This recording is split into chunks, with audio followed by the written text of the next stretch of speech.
it looks like you can just push the pawn and make it a queen, like you're told, you know? If you promote a pawn, promote it to a queen. But the opponent has a clever move. They come here, knight c6.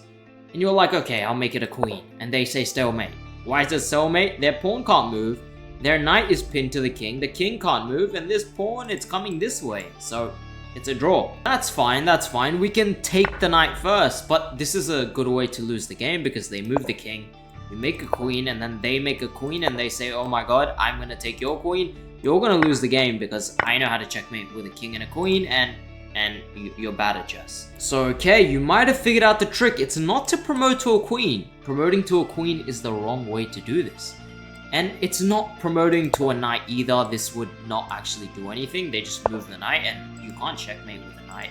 I know the king is sharp, but there's nothing you can do.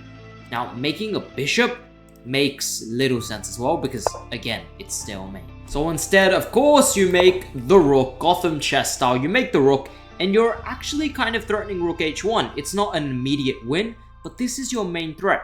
Now, they have a move here. If they just play a move like knight d5, this would be a bad move. Rook h1 is checkmate. So you can't just move the knight to any random square. What they can do though, is come here, knight b1. Blocking this rook h1. So what do? We go rook h1, we pin the knight. Now, they only have one move. They gotta push the pawn. Now, what do we do here? If we wait with the rook, stalemate. Like, they can't move the knight, they can't move the pawn, it's just a draw. You can't wait with the rook on any random square like g1 or f1, you can't do this because it's stalemate. So what do? This is where we separate the normal player from the master player, because they will see 4 moves ahead and understand why the right move is the right move. Let's say you play a move like rook h5, waiting on this square. This would be wrong. Why is it wrong? They go knight a3 check. We take the pawn, we kind of have to. Then they go knight b5 check. This is the idea. Now if we take this knight, now it's stalemate. So anything on this rank, now it's stalemate because the king has essentially trapped itself in, we can't do anything. And if we were to play a move like king b3, which is what we want to play, they go knight d4 check. And this is when it starts to click.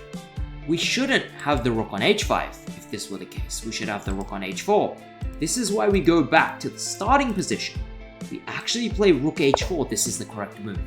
Now knight a3, take the pawn, knight b5, king b3, now knight d4 doesn't work because the rook covers this square and it's simply checkmate on the next move. Finish the game off with checkmate.